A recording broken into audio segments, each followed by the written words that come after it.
Hello friend, कैसे हैं आप? सभी का स्वागत है आपके अपने यूट्यूब चैनल पर एक नए सोच और विचार के साथ। जैसा कि आप सब जानते हैं कि लॉकडाउन के वजह से आप लोग का जो सिलेबस है आईटीआई का वह कंप्लीट नहीं हो पाया है और जो आप लोग का एग्ज़ाम है हो सकता है कि जुलाई या अगस्त तक होगा।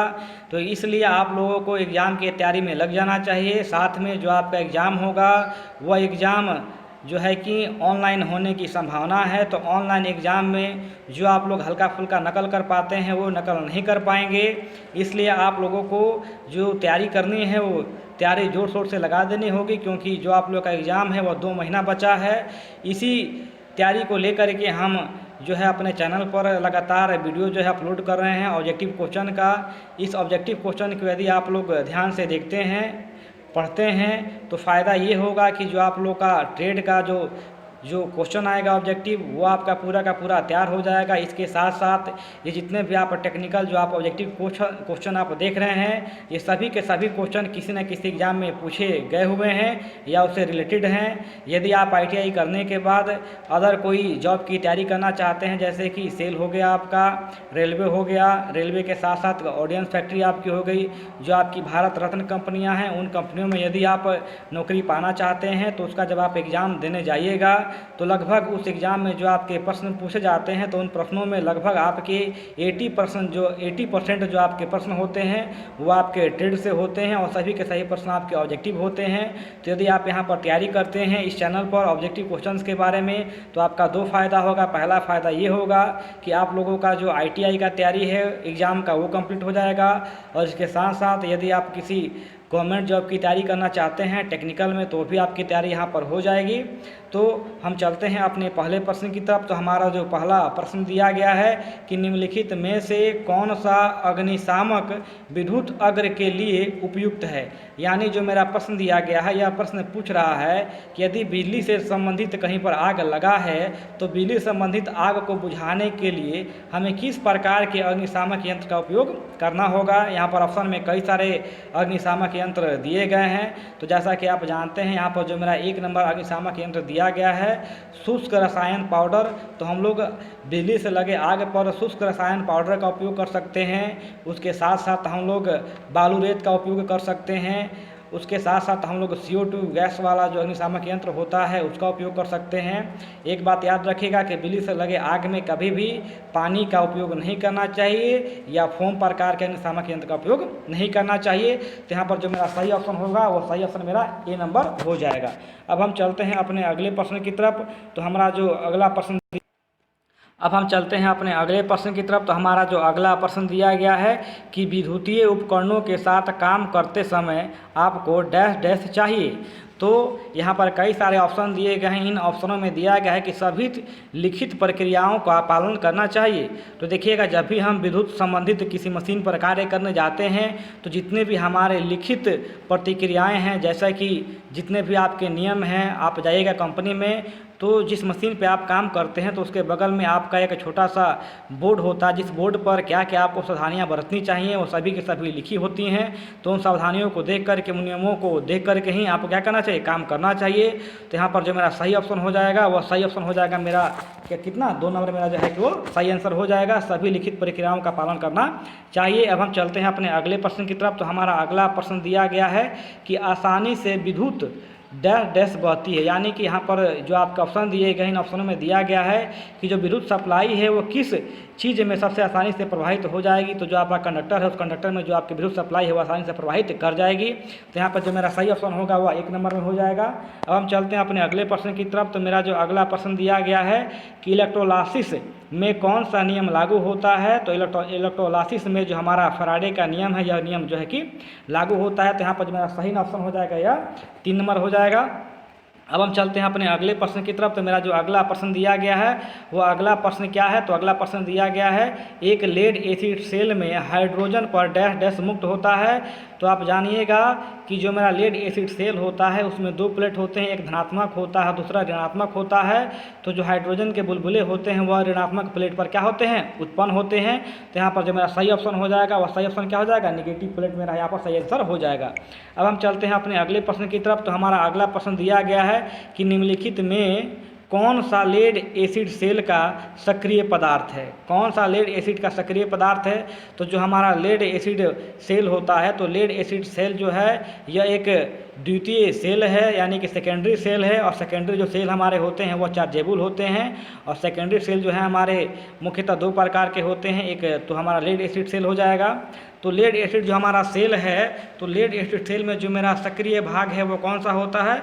तो सक्रिय भाग जो हमारा होता है वह आपका लेड पर ऑक्साइड है, यानी कि लेड पर ऑक्साइड जो है हमारे लेड एसिड सेल में क्या होता है? सक्रिय पदार्थ होता है। तो हम क्या करेंगे यहाँ पर 4 नंबर को यहाँ पर टिक आउट कर देंगे। अब हम चलेंगे अपने अगले प्रश्न की तरफ। तो मेरा जो अगला प्रश्न दिया गया है कि SWG का पूरा रूप क्या है? तो स्टैंडर्ड वायर गेज है। यहाँ पर जो मेरा सही ऑप्शन हो जाएगा वह सही ऑप्शन मेरा 1 नंबर हो जाएगा। अब हम चलते हैं अपने अगले प्रश्न की तरफ। तो हमारा अगला प्रश्न दिया गया है कि अर्थिंग प्रतिरोध को कम किया जा सकता है। तो यहाँ पे कई सारे आपके ऑप्शन दिए गए हैं। तो यहाँ पर जो मेरा 1 नंबर ऑप्शन होगा सही होगा। क्या चीज़? तो पानी डाल करके, जैसा कि हम लोग अर्थिंग करते हैं, तो हमारी जो अर्थिंग होती है 2 प्रकार की होती है, प्लेट अर्थिंग और पाइप अर्थिंग। प्लेट अर्थिंग और पाइप अर्थिंग दोनों अर्थिंगों में हम लोग पानी डालने के लिए क्या करते हैं? एक पाइप की व्यवस्था किए होते हैं। तो जब गर्मी के दिनों में नमी कम हो जाती है तो जाहिर सी बात है कि अर्थिंग का जो रेजिस्टेंस होगा वो अधिक हो जाएगा। तो अर्थिंग का रेजिस्टेंस को कम करने के लिए हमें पाइप में क्या करना चाहिए? पानी डालना चाहिए। तो यहाँ पर जो मेरा सही आंसर होगा वो आपका A नंबर हो जाएगा। अब हम चलते हैं अपने अगले प्रश्न की तरफ। तो हमारा अगला प्रश्न दिया गया है कि डेल्टा संयोजन परिपथ में जब एक प्रतिरोध खुला होता है तो शक्ति होगा। शक्ति क्या होगा? तो जब हमारे डेल्टा कनेक्शन में जब एक जो परिपथ खुल जाएगा तो मेरा डेल्टा कनेक्शन स्टार कनेक्शन के क्या हो जाएगा? स्टार कनेक्शन के समथिंग हो जाएगा। तो यहाँ पर जो मेरा सही आंसर होगा वह सही आंसर आपका हो जाएगा कि मूल से 1/3 बार कम हो जाएगा। यहाँ पर जो हमारा सही आंसर हो जाएगा वह 3 नंबर मेरा सही आंसर हो जाएगा। अब हम चलते हैं अपने अगले प्रश्न की तरफ। तो अगला प्रश्न जो है उसमें दिया गया है कि 3 फेज प्रणाली में जब लोड पूरी तरह से संतुलित होता है तो न्यूट्रल धारा डैश डैश होती है। तो यहाँ पर जो मेरा सही ऑप्शन हो जाएगा वो सही आंसर हो जाएगा क्या चीज़? 0। यानी कि जब हमारे 3 फेज के लाइट पर जब तीनों फेजों में सामान्य लोड होते हैं तो मेरा जो न्यूट्रल हो जाता है वो 0 हो जाता है। तो यहाँ पर जो मेरा सही टिक आउट होगा आंसर होगा वो मेरा 1 नंबर हो जाएगा। अब हम चलते हैं अपने अगले प्रश्न की तरफ। तो हमारा अगला प्रश्न दिया गया है क्या चीज़? कि विद्युतीय वायरिंग के संदर्भ में PVC के से क्या तात्पर्य है? यानी कि विद्युतीय वायरिंग के संदर्भ में PVC से क्या तात्पर्य है? तो यहाँ पर हम चलते हैं। ऑप्शन हमारे कई सारे दिए गए हैं, यानी कि यहाँ पर ऑप्शन यहाँ पर जो मेरा प्रश्न है, प्रश्न में पूछ रहा है कि PVC का पूरा नाम क्या है? तो PVC का पूरा नाम हो जाएगा पॉलीविनाइल क्लोराइड। जैसा कि आप सब जानते हैं तो हम क्या करेंगे? 1 नंबर को हम टिक आउट कर देंगे। अब हम चलते हैं अपने अगले प्रश्न की तरफ। तो मेरा अगला प्रश्न दिया गया है कि गतिशील रूप से प्रेरित EMF का सिद्धांत डैश डैश में उपयोग किया जाता है। तो जैसा कि आप जानते हैं जो हमारा जनरेटर है, जनरेटर में जो हम लोगों का EMF होता है वो गतिशील रूप में जो है कि होता है। तो यहाँ पर क्या करेंगे हम लोग? यहाँ पर जो है कि हम लोग क्या करेंगे? C नंबर को, यानी कि 3 नंबर जो मेरे ऑप्शन को हम लोग टिक आउट कर देंगे। अब हम चलेंगे अपने अगले प्रश्न की तरफ। तो हमारा जो अगला प्रश्न है वो दिया गया है कि एक DC जनरेटर के फील्ड कॉइल आमतौर पर डैश से बना होता है। तो जो हम लोग का फील्ड कॉइल होता है वो किसका बना होता है? फील्ड जो कॉइल होता है वो तांबे का आमतौर पर बना होता है। किसका बना होता है? तांबे का आमतौर पर हम लोग का फील्ड कॉइल बना होता है। तो हम क्या करेंगे? यहाँ पर 4 नंबर को टिक आउट कर देंगे। अब हम चलेंगे अपने अगले प्रश्न की तरफ। तो हमारा जो अगला प्रश्न दिया गया है वो अगला प्रश्न है कि समानांतर संचालन के लिए सामान्य पसंद किए जाने वाले जनरेटर डैश डैश जनरेटर होते हैं। तो यहाँ पर देखिएगा कई सारे आपके जनरेटर ऑप्शन दिए गए हैं। तो इनमें सबसे बढ़िया जो मेरा ऑप्शन है वो क्या है? शंट जनरेटर है। तो मेरा प्रश्न क्या है कि समानांतर संचालन के लिए सामान्य पसंद किए जाने वाला जनरेटर, यानी कि जब हमें इक्वल वोल्टेज की आवश्यकता होगी तो वहाँ पर हम लोग किस प्रकार के जनरेटर का उपयोग करेंगे? तो हम लोग वहाँ पर शंट जनरेटर का हम लोग उपयोग करेंगे। तो यहाँ पे क्या करेंगे? हम 1 नंबर ऑप्शन को टिक आउट कर देंगे। अब हम चलते हैं अपने अगले प्रश्न की तरफ। तो हमारा जो अगला प्रश्न दिया गया है वह प्रश्न क्या है कि जब DC शंट मोटर पर लोड बढ़ाया जाता है तो इसकी गति डैश डैश हो जाती है। जब DC शंट मोटर पर लोड बढ़ाया जाता है तो इसकी गति डैश डैश हो जाती है। यानी कि जब हम DC मोटर पर लोड बढ़ाएंगे तो इसकी गति पर क्या प्रभाव होगा? तो जब हम लोग DC शंट मोटर पर लोड बढ़ाते हैं तो उसकी गति जो होती है थोड़ी सी घट जाती है। क्या होती है? थोड़ी सी गति घट जाती है। यानी कि सही आंसर जो मेरा होगा वो 4 नंबर हो जाएगा।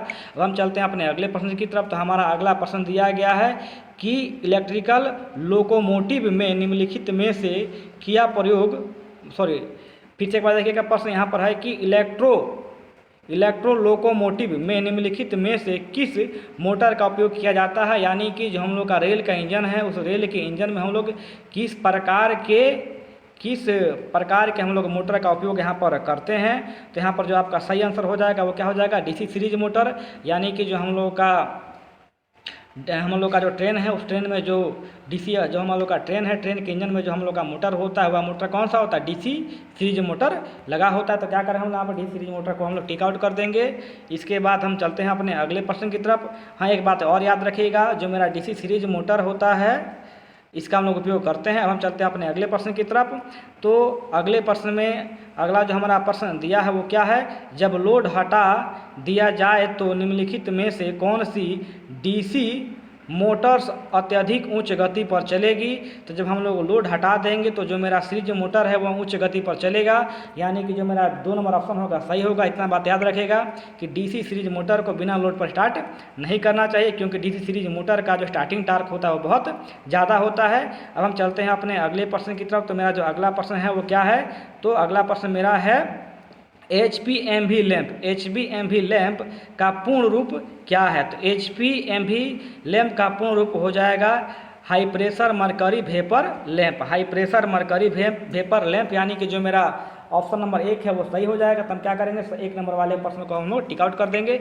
अब हम चलते हैं अपने अगले प्रश्न की तरफ। तो हमारा जो अगला प्रश्न दिया गया है वो अगला प्रश्न क्या है कि उच्च आवृत्ति के लिए संधारिता किस रूप में काम करता है। उच्च आवृत्ति के लिए संधारिता किस रूप में काम करता है। यानी कि जहाँ पर फ्रीक्वेंसी अधिक चाहिए तो उस जगह पर जो मेरा कैपेसिटर होगा वह किस प्रकार है कार्य करेगा। तो यहाँ पर जो मेरा सही ऑप्शन हो जाएगा वो हो जाएगा लघु परिपथ पर जो है कि मेरा वो काम सही करेगा। तो हम क्या करेंगे, यहाँ पर हम लोग 2 नंबर को हम लोग शॉर्ट क्या करेंगे, हम लोग टिक आउट हम लोग यहाँ पर कर देंगे।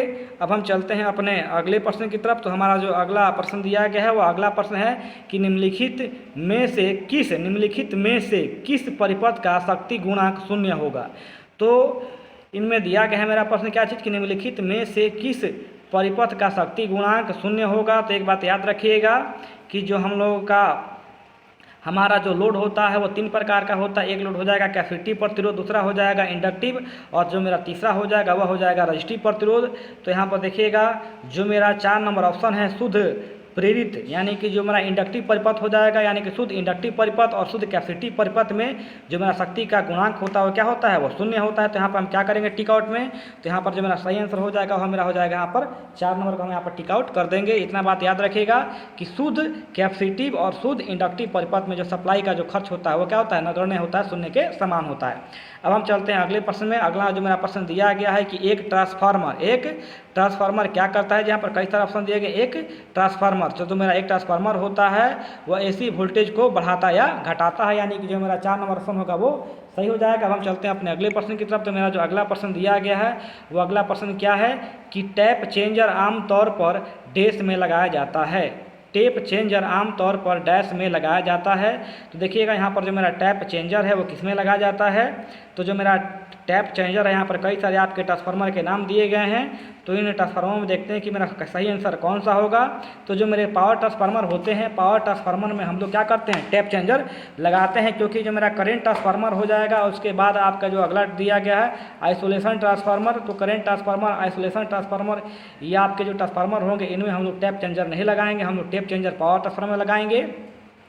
क्योंकि जो पावर ट्रांसफार्मर होता है, पावर ट्रांसफार्मर पर हम लोग क्या करते हैं, लोड देते हैं। तो जब लोड देंगे तो लोड जब घटता है या बढ़ता है तो उस समय जो वोल्टेज हो जाता है कम और अधिक होता है। तो उस समय वोल्टेज को नियंत्रित रखने के लिए हमें क्या करना होता है, टैप चेंजर हम लोग को लगाना होता है। अब हम चलते हैं अपने अगले प्रश्न की तरफ। तो हमारा जो अगला प्रश्न दिया गया है वो अगला प्रश्न क्या है कि निम्नलिखित में से कौन से प्रकार का ट्रांसफार्मर आर्क वेल्डिंग में प्रयोग किया जाता है। निम्नलिखित में से कौन से प्रकार का ट्रांसफार्मर आर्क वेल्डिंग में उपयोग किया जाता है। तो यहाँ पर जो मेरा सही ऑप्शन होगा वो हो जाएगा स्टेप डाउन। यानी कि हम लोग आर्क वेल्डिंग में स्टेप डाउन ट्रांसफार्मर उपयोग करते हैं। क्योंकि स्टेप डाउन ट्रांसफार्मर जो होता है वह वोल्टेज के वैल्यू को घटा देता है और करंट के वैल्यू को बढ़ा देता है। और आर्क वेल्डिंग में वोल्टेज की जो मात्रा होती है वह लगभग 10 से 15 वोल्ट के 20 से 25 वोल्ट के समथिंग चाहिए, और जो करंट चाहिए वो काफ़ी हाई चाहिए। करेंगे तो हम लोग आर्क वेल्डिंग में स्टेप डाउन ट्रांसफार्मर का उपयोग करेंगे। तो यहाँ पर जो मेरा 1 नंबर ऑप्शन होगा वो सही हो जाएगा। अब हम चलेंगे अपने अगले प्रश्न की तरफ। तो मेरा जो अगला प्रश्न दिया गया है कि एक मल्टीमीटर डैश को मापता है। तो मेरा जो मल्टीमीटर है वो क्या मापता है? तो जो मेरा मल्टीमीटर है वह धारा, वोल्टेज और प्रतिरोध तीनों का मापता है। तो यहाँ पर जो मेरा सही ऑप्शन हो जाएगा वो सही ऑप्शन मेरा 3 नंबर हो जाएगा। अब हम चलते हैं अपने अगले प्रश्न की तरफ। तो हमारा अगला प्रश्न दिया गया है कि अर्थ रेजिस्टेंस को डैश के द्वारा मापा जाता है। तो जो मेरा अर्थ रेजिस्टेंस होता है उसको मापने के लिए हमें किस प्रकार के इंस्ट्रूमेंट का उपयोग हम लोग को करना पड़ता है? तो यहाँ पे कई सारे आपके ऑप्शन दिए गए हैं। इन ऑप्शन में जो मेरा 4 नंबर जो ऑप्शन जो है मेरा 4 नंबर ऑप्शन जो है वो ऑप्शन क्या दिया गया है? तो ऑप्शन मेरा 4 नंबर है ऑफ फॉल ऑफ पोटेंशियल विधि और अर्थ टेस्टर्स के द्वारा। यानी कि हम लोग अर्थ रेजिस्टेंस को डैश के द्वारा मापते हैं। तो हम लोग अर्थ रेजिस्टेंस को किसके द्वारा नापते हैं? तो हम लोग अर्थ टेस्टर से मापते हैं। अब हम चलते हैं अपने अगले प्रश्न की तरफ। तो मेरा जो अगला प्रश्न दिया गया कि PMMC प्रकार के उपकरण का स्केल डैश डैश है।